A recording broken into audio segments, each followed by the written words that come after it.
The stars hung like distant sentinels in the black, silent canvas of space, cold and indifferent. The Draconian Armada surged beneath them, a procession of colossal warships, their hulls a gleaming obsidian stitched with crimson lights. At its heart was the Vaniker, a dreadnought the size of a continent, moving with the weight of imperial judgment. It was not merely a fleet, it was a statement.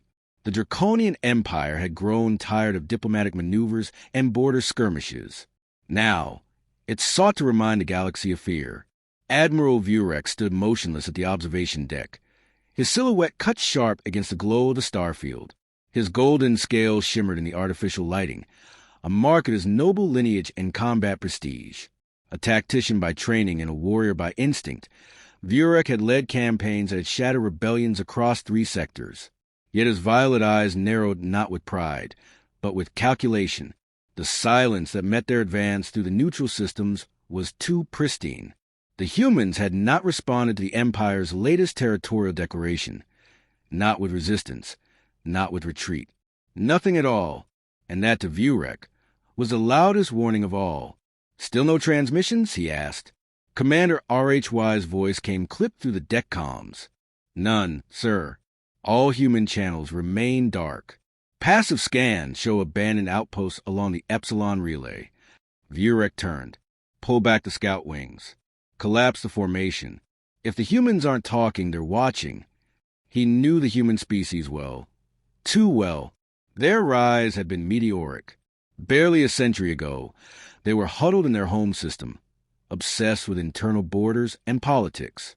Then came their sudden unification, followed by their leap into the wider galaxy with technology that shouldn't have existed. They claimed to have reverse-engineered what others abandoned. Vurek had always doubted that. Humans built things in silence, and when they spoke, it was usually after they had already struck. On the bridge, screens bloomed with telemetry as the Armada curved around the debris fields of Darnex. 6, a once-contested mining colony, now stripped to bedrock. Here, in the graveyard of prior conflict, something shifted. A blip, then a dozen. Not ships, nothing that massive. Fast-moving anomalies with 0 EM signatures. Spectral interference detected. Coordinates 802 by Mark 6, reported a tactical officer. Vurek walked to command console and examined the scatter. The pattern wasn't natural, nor was it draconian. He tapped into a secure channel, locking eyes with RHY. Activate void fog protocols. Begin active sweeps. The smells of ghosts. RHY nodded. "Aye, Admiral." The silence fractured seconds later. A pulse, not sound, not radiation, but something that bent the internal sensors inward. Lights flickered. The hum of the reactor dipped. Then space itself twisted. An entire corvette, the Varshak, folded like paper mid-transit. One moment it was there. The next it had become a smear of metal and light, evaporated into vacuum. No explosions. No weapons detected. Just absence. "Multiple hull breaches across fleet lines," shouted a comms officer. Unknown force were being unraveled. Across the view screen, ships blinked out of existence, torn as if by unseen claws. Gravity twisted inside the Vaniker for a moment, dragging blood from the noses of the crew before stabilizers kicked in. "Launch everything," Vurek ordered, his voice steady. "Engage emergency FTL and scatter. Someone has to escape. Someone has to know." But escape was a fantasy. Something was hunting them. Something that moved through dimensions the Draconians hadn't mapped. A force built not for domination, but for erasure. And in its wake, it left no debris, no trace, no witnesses. Vurek's last act was not a desperation, but a defiance. He reached into his armor spine socket and extracted a crystalline recorder, thumbed a message into it with an ancient war cipher, and sealed it inside a remote drone. With a flick of his claw, he launched it toward the only star with neutral listening post. "If we vanish, let them know it was not the gods or the void," he said. "It was the humans." Then the lights died, and so did the fleet. The galaxy would awaken to silence, and from that silence would come questions. But the humans would say nothing, because they already knew the answer. The Galactic Council convened in a hollowed asteroid known as Helios Spire, orbiting a dead blue star. There was no ceremony, no fanfare, just a harsh flicker of emergency lights and the grim presence of leaders from 24 sentient species, all speaking in hushed, uncertain tones. The Draconian Armada, the Empire's iron fist, had vanished in transit. No distress call, no wreckage, no survivors. And the humans were smiling. Ambassador Cale Thorne of Earth stood before the High Tribunal with his usual polished demeanor, every line of his silver diplomatic suit impeccable. His voice carried the perfect blend of gravity and grief. This is a tragedy that affects us all. We share in the sorrow of our Draconian brethren and pledge full cooperation with any impartial investigation. The words were precise, practiced, and hollow. Behind Cale, the Earth delegation remained impassive. Their eyes flicked over data pads and holograms, but not once did they glance toward the Draconian envoys, who sat like statues, their scale faces unreadable. Ambassador Ralzen, now the highest-ranking survivor of the Empire's ruling caste, said nothing. His claws tapped the table softly, a metronome of fury restrained. While the council debated protocols and dispatched sensor drones to empty star systems, a single voice moved against the tide. Lira Nascene, a half-human investigative archivist with a reputation for chasing shadows. She had no official post, no political weight, but she had sources in places most forgot existed. And something about the fleet's disappearance smelled wrong. She stood inside a forgotten relay station on the edge of Corin's Vale, hunched over a decrypted signal burst retrieved from the void. Her companion, a mute Valari named SYNN, adjusted the playback loop again. A fragment of Urek's final message stuttered into coherence. Not gods, not void, the humans. Lyra's breath caught. The signal was damaged, but the implication was clear, and it wasn't just a dying soldier's madness. She had seen other signs. Sensor distortions logged by deep miners, ghost echoes across relay beacons, station logs wiped clean in sectors with no history of human patrols. All the data pointed to something deliberate, planned, executed with precision. They built something, she murmured. Something meant to erase, not destroy. SYNN blinked slowly, his translucent eyelids rippling in concern. He tilted his head toward a hidden panel, revealing a storage vault. Lira stepped inside and unsealed an encrypted archive marked SSV Icarus Black. The file bore EarthGov credentials, long retired, and a project name, Spectre Star. The documents were fragmented but potent. Schematics of void-manipulating systems, experimental ships with no engine trails, and something more terrifying, displacement weapons designed not to kill, but to fold mass our reality entirely. Her stomach twisted. This wasn't war. This was erasure by design. She uploaded what she could to a secure node. The network wouldn't hold long. It was already cracking under the strain of cross-sector suppression protocols. But it would be enough to get it off station. Before she could move, the air changed. Silent, heavy, the power died. A figure stepped from the shadows of the corridor, dressed in armor with no nation's insignia. Human by the look of him, but augmented, too still, too precise. His voice was as calm as a whispering machine. You shouldn't have opened that file, Miss Nascene. Lira drew her pulse knife. Then I definitely should have... SYNN moved first, his fluid form warping around the attacker, buying Lira seconds. She ran, through dark corridors, down echoing ramps, into vacuum-sealed pods where she launched herself away from the station moments before it folded on itself like a collapsing lung. As her escape pod drifted through space, silent and dark, she opened an encrypted cache again. The deeper she looked, the colder she felt. Spectre Star wasn't a weapon, it was a doctrine, a philosophy embedded in Earth's covert military planning. Erasure as policy, quiet domination. Back on Hillier Spire, Ambassador Thorne received a private message on a retinal feed. His expression did not change. He simply turned to one of his aides. "It's contained," he said, "but not clean. She survived." The aide's face paled. "Do we pursue?" Thorne's lips twitched, not quite a smile. "Not yet. Sometimes fear is more useful than silence." Outside the council chambers, the great starfields rolled on. The Draconian Empire would mourn and prepare for vengeance. The council would deliberate endlessly. But Earth would continue building in the shadows, sharpening blades no one could see. And Lira drifted alone through the void, carrying the last truth the galaxy was never meant to know. The Night Glass was a relic disguised as a transport, its hull patched with scavenged armor and old war tech. But beneath its corroded exterior, it was a ghost ship of another kind, equipped with stolen stealth arrays and forbidden navigation AI. The kind that whisper predictions in your sleep. Lira Nascene sat in the command nest, her gaze fixed on the drifting remains of Outpost Midas, for its frame twisted and cracked like a snapped spine. Around her, the hand-picked crew prepared for descent, mercenaries, defectors, and one exiled Draconian who hadn't spoken a word since boarding. She hadn't wanted to lead a mission. She wasn't a soldier, and every hour they spent chasing Spectre Star was another invitation for Earth's Shadow Fleet to find them. But the data fragment she carried wasn't a theory anymore. It was the last breadcrumb of the Draconian Armada's fate, and if she didn't follow it, the galaxy would never know the truth.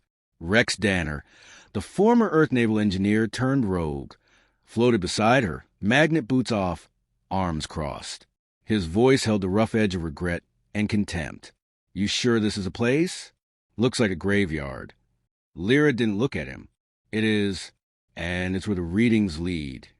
The station was caught in a spatial pocket, half-phased into real space, its energy signature faint and broken.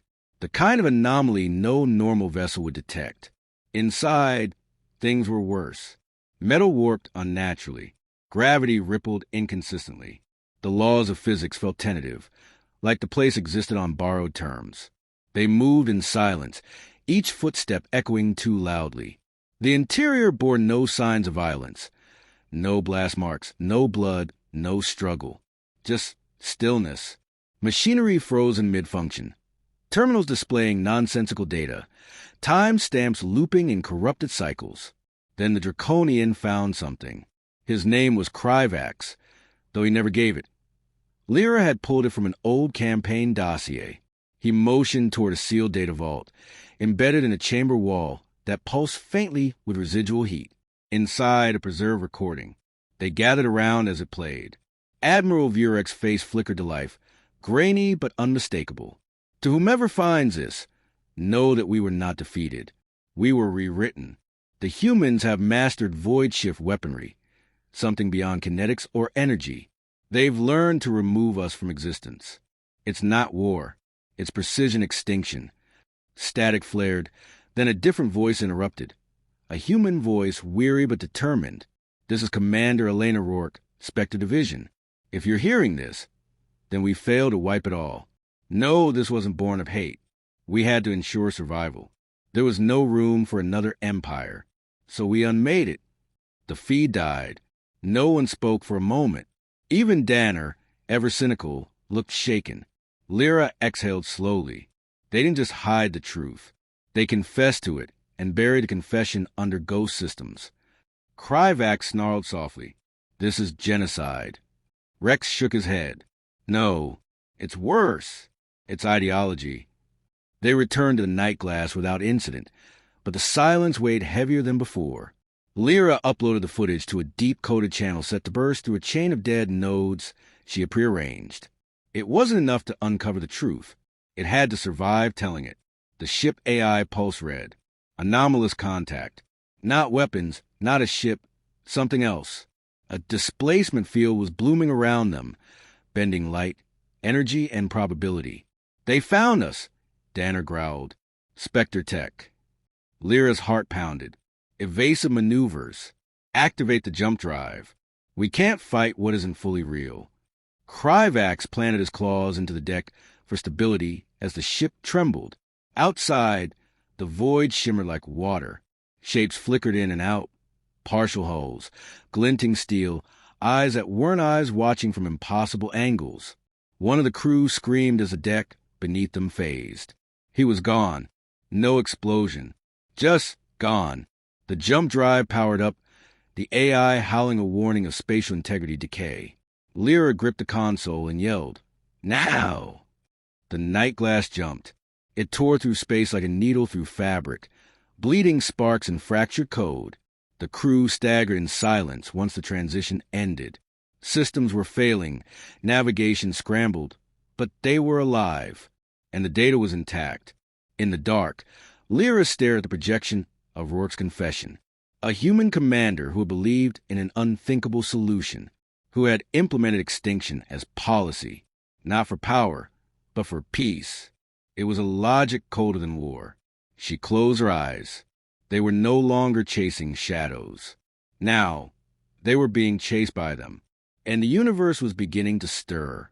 The transmission spread faster than anyone expected. The confession, Admiral Vurek's final message stitched together with Commander Rourke's damning voice, pierced the veil Earth had so carefully spun. In the cold void of neutral space, it played across black market data loops, outlaw frequencies, and encrypted war terminals once thought defunct. What had begun as whispers now became shouts. Lira Nascene sat beneath the fractured starlight of a dying red sun aboard the Night Glass, now permanently grounded on a lifeless moon.